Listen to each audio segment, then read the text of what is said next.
Hello everyone and welcome back to Navis Nobilite. I'm doing another one of these slightly off-the-cuff videos as I play some Darktide, and I wanted to talk about something that has been kind of weighing on my mind in regards to Battlefleet Gothic. And it's not something that I actually really like to do that much. I don't like to speculate, and I really don't like to play around with concepts of what could be or what will be. I really prefer to just focus on the nature of the game and the nature of Battlefield Gothic as it stands. But this problem has actually emerged rather prominently in the most recent iterations of the 40K universe, especially with the announcement of 10th edition and the adjustments to the plot that have been made as such, namely the return of the lion, all of the implications that really roll around with that, a lot of the more recent plot developments and ways that battles in space are depicted in the more modern iterations of Warhammer 40K, which has a pretty stark reflection upon what happens in Battlefleet Gothic. And there's a little bit of what's a good way to put it? An elephant in the room, and it's a very large Necron-sized elephant in the room in that regard, because Battlefleet Gothic community has effectively had little choice but to quietly ignore the changes to the Necrons in the lore. Our rules have not changed at all. It's not because we don't want to, quite the contrary. We would love to update those rules, but we are very, very restricted in what we are allowed to change. And the process of changing it is so incredibly difficult and requires such an amount of bureaucracy that it was actually easier just not to do it and then allow whatever lore or fluff that would revolve around your independent fleet, so to speak, would be basically up to you, and you wouldn't be really the one to look for the rules in order to find mechanics that apply to your Pharaon or your dynasty. Now, that is not a good answer, and it's not a good solution to a very real problem, which is unlike what many of us old fogies of the fandom would say, over the course of the last, I would say, 5 years, maybe even longer than that, the 41st millennium has had a great deal of plot progression, and a lot of things have been added to the lore. I remember everyone talking about how the Eldar are the purveyors of the status quo. Well, now they're really not that anymore. The Eldar are definitely not purveyors of the status quo because they have a faction that's all about, I don't know, killing off all of the Eldar. Thanks, Yunari. And thanks Yvraine for that matter, and they actually bring up a problem in Battlefleet Gothic. Yvraine is a major faction, along with all of the Eldar that follow behind her and Ynead. What do you do about them in Battlefleet Gothic? They're described as having a fleet. It's a big fleet, but it's a fleet. How do you depict that in Battlefleet Gothic? How do you balance that in Battlefleet Gothic?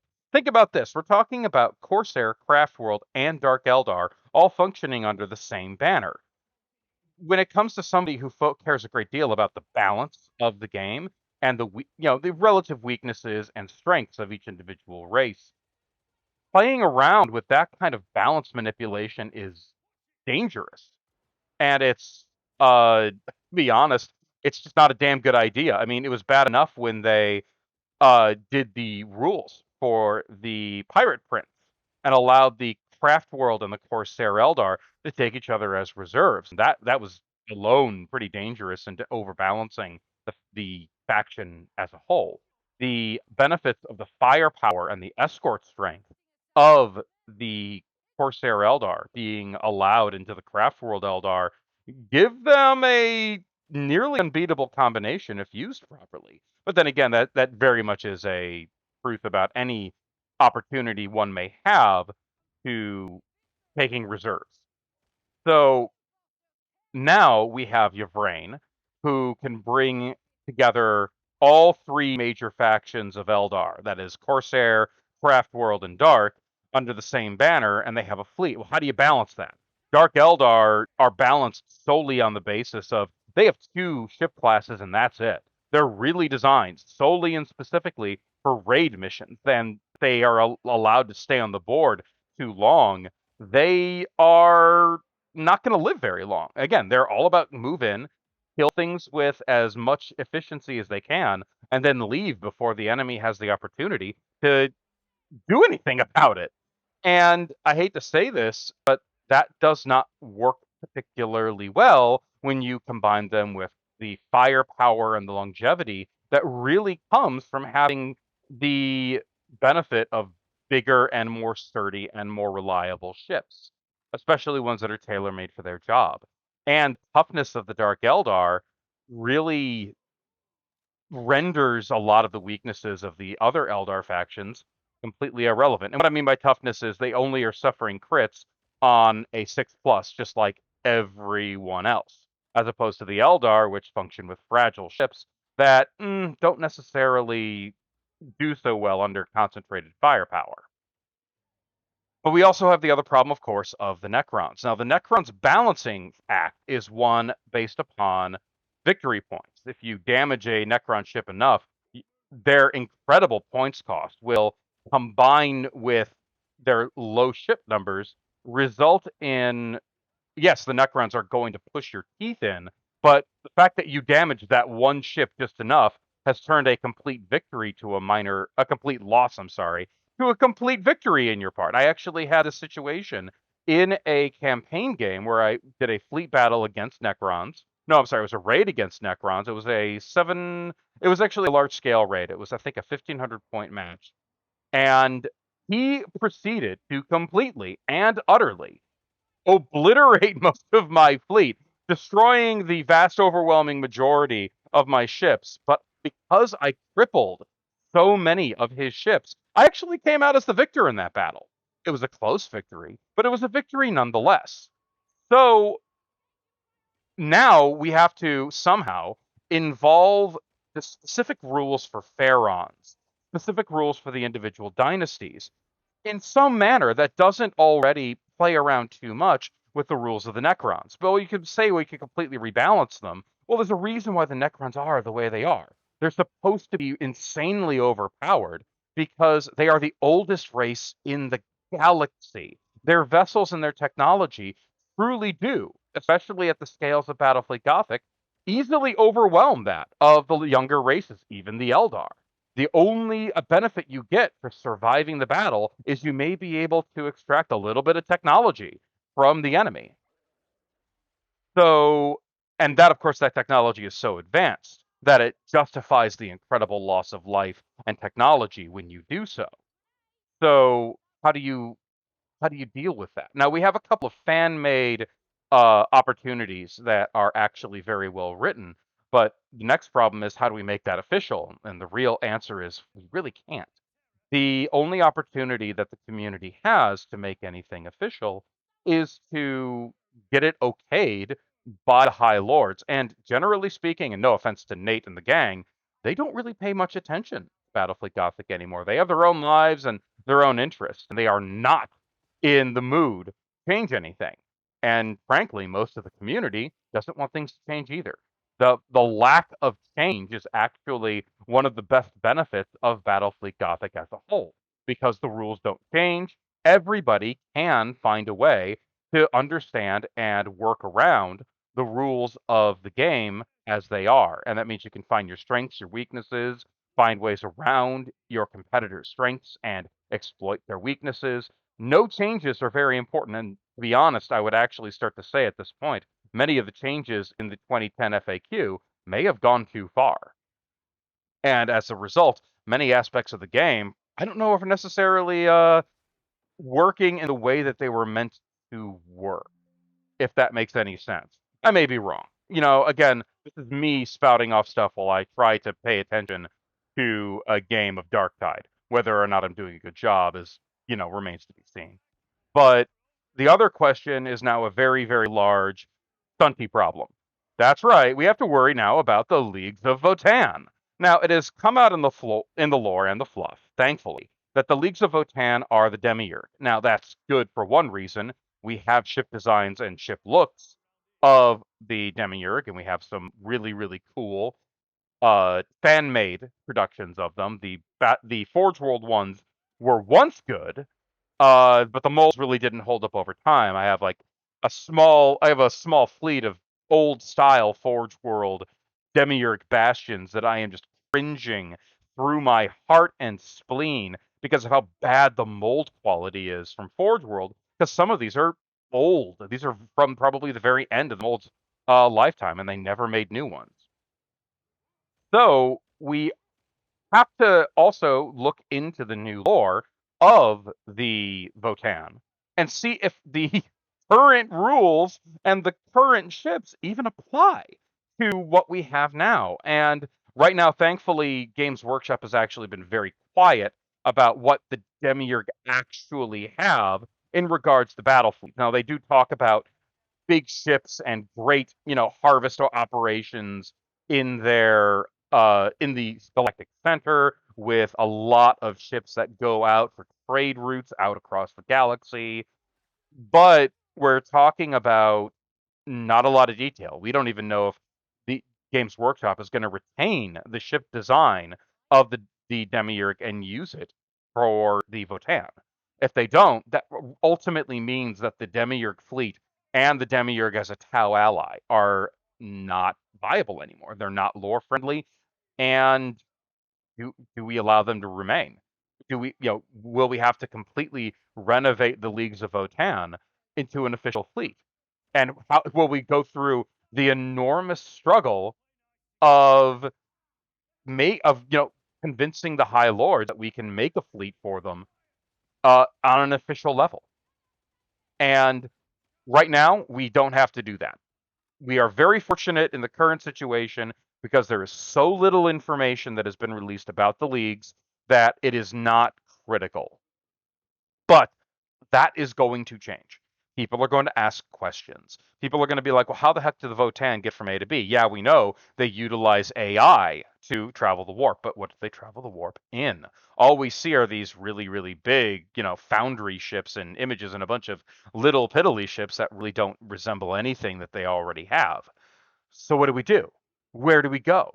We have to do something ultimately, and hopefully it's going to be a viable option that we can work with. We know they have ion cannons, but that's about it. Because those are the things that they traded over to the Tau. But again, we don't know. And it brings up another problem. Battlefleet Gothic was able to maintain its lore-friendly status only so long as Games Workshop is not willing to change their lore. Now, we had several decades of Games Workshop not changing their lore at all. They loved the status quo, and it didn't really start changing until the turnover of 7th edition to 8th edition.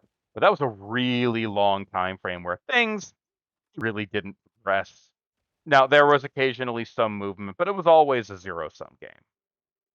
Now we're moving at rapid speed. Now we have fleet battles in the lore that are greater in scale and scope than anything that we've ever seen before. We even had a situation where Korn himself manifested in the Materium and smited an entire Imperial fleet by himself. How the fuck do we make that into Battlefleet Gothic? I don't think we can even make rules. Is it I spend 1,500 points as a Korn fleet and have an instant win button? It doesn't make any sense. And it's not really conducive to BFG play. Oh, so these are things that the community is going to have to address at some point. Whether or not the community can actually rise to the occasion, or if Games Workshop ultimately interferes with that process, well, it remains to be seen. I do want to bring up one element that I think I forgot to talk about in regards to the Yanari, because I know they're actually a reasonably popular faction in 40K. The Yanari and Battlefleet Gothic don't make a lot of sense. And what do I mean by that? Well, the Dark Eldar have a fleet. Their entire economy is basically built upon slaving and grabbing other sentient races and using them for fun and profit, whatever that may be, considering how much they enjoy using skin-tight latex as their body armor. But we also can look at the Corsair Eldar. Well, what's their thing? Well, they're mostly spending their time being a bunch of edgy boy Eldar children trying to find an excuse to not go home and have to live like mommy and daddy live. So they spend most of their time raiding and invading and causing trouble for literally everyone else in the galaxy. And they have a particularly large fleet in order to do that. And there are many piratical factions in the Corsairs that are all over the place. There are so many of them, they aren't even really listed anymore, but there's a lot of them. The Corsairs are ironically an aspect of Eldar lore that really isn't uh went delved into. There was a single Forge World Imperial armor that went into them, but regrettably, it just didn't have the depth that the people who like Corsairs really could delve into. Though their minis were really cool looking, but they have a place in Battlefleet Gothic. They are the quintessential super advanced pirate race. And of course, there are the Craft World Eldar, and all of us know the value and virtue of the Craft World Eldar and the fact that they have craft worlds and have great and powerful battle fleet. But the Yanari have one fleet. They have a single fleet, and that single fleet has a single function. They go from point A to point B, looking around for the Crone Swords. They don't often send out detachments to do shit because that's their only base of operation. They aren't really liked by their contemporary Eldar. In fact, there are entire craft worlds that basically go find them and kill them. They follow Slanesh. Or there is, of course, the Dark Eldar who are like, I want them because they look delicious for one reason or another. But in the end, of course, they have the benefit of being fast friends and allies of the Imperium of Man, which into and itself produces a very large rule issue because the last thing you want to actually do is have a fleet based in the idea of allying with the Imperium of Man while using Eldar rules of any stripe. That effectively deletes any weakness that the Eldar have and any weakness that the Imperial Navy has within the boundaries of a fleet. So why are they not really being depicted, or why hasn't the community really pushed for it? They may be popular, but they're just too small of a faction. They may be an influential faction, but they're not big enough. And can you not just depict them while using the Corsair or uh, Craft World Eldar pirate rules? Yes, you can't take Dark Eldar. That's a thing, but that's far more of a balance related issue as well. And then you have to come up with the problem of how do you balance a fleet like this? This is beyond the lore. We're going right into the issues of balance. How do you balance such a thing? And that becomes a real big problem because cross faction reserves are very limited in Battlefleet Gothic. This isn't like 40K where you can team up with any bro and your other bro teams up with his bro and you just fight on a board.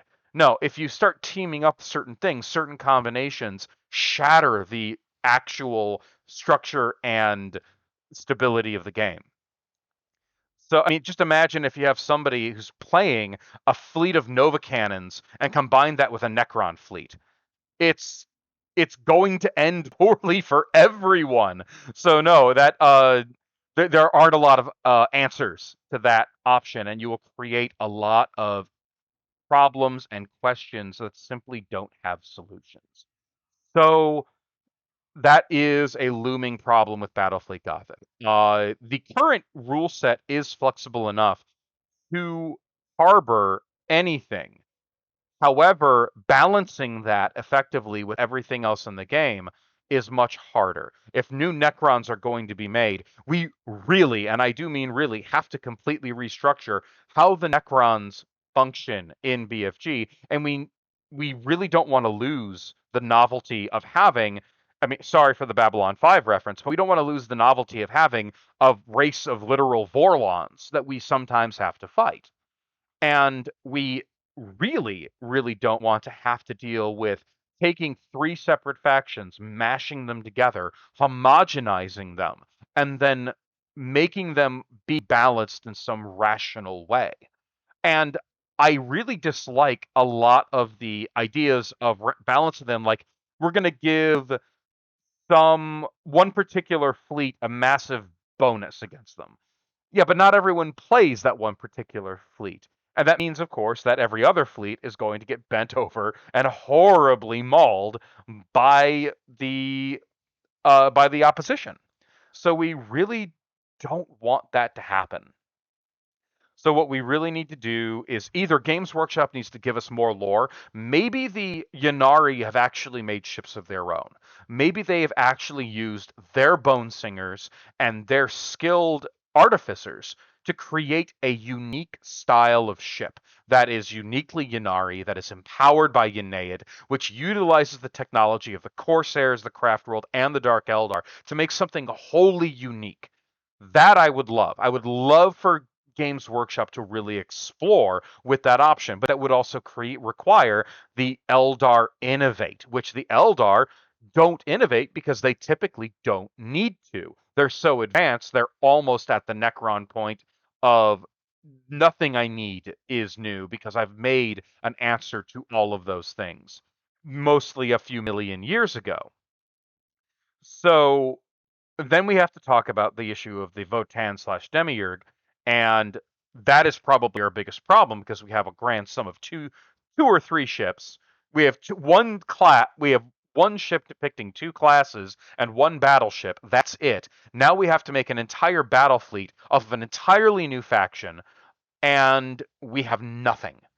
We don't even know their method of warfare in space because every other faction has carefully designed elements of their warfare. Now, the Demiurge in Battlefleet Gothic do have very specific rules and very specific traits that make them very, very unique. We don't know if Games Workshop is going to keep them because the entire faction is getting so heavily renovated.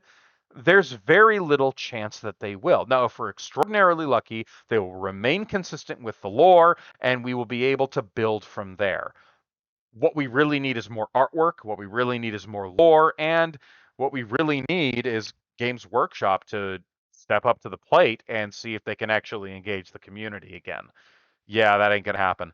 Now, I hope you all like these new form of videos where I'm playing either 40K or space related games to talk about elements of the hobby in regards to specifics of the more cerebral elements of the game, like the future of BFG, the current state of the game, because I think that just showing you screenshots of spaceships is cool, but it's not that very interesting, and this at least keeps my hands busy while I do it, and actually makes me talk more fluently. This is new for me, so bear that in mind. Please, if you think this is dumb, let me know. It probably won't change much because it works well for me, but regardless, I hope you all enjoyed this video, and I hope to see you all again in the next one. Have a great day.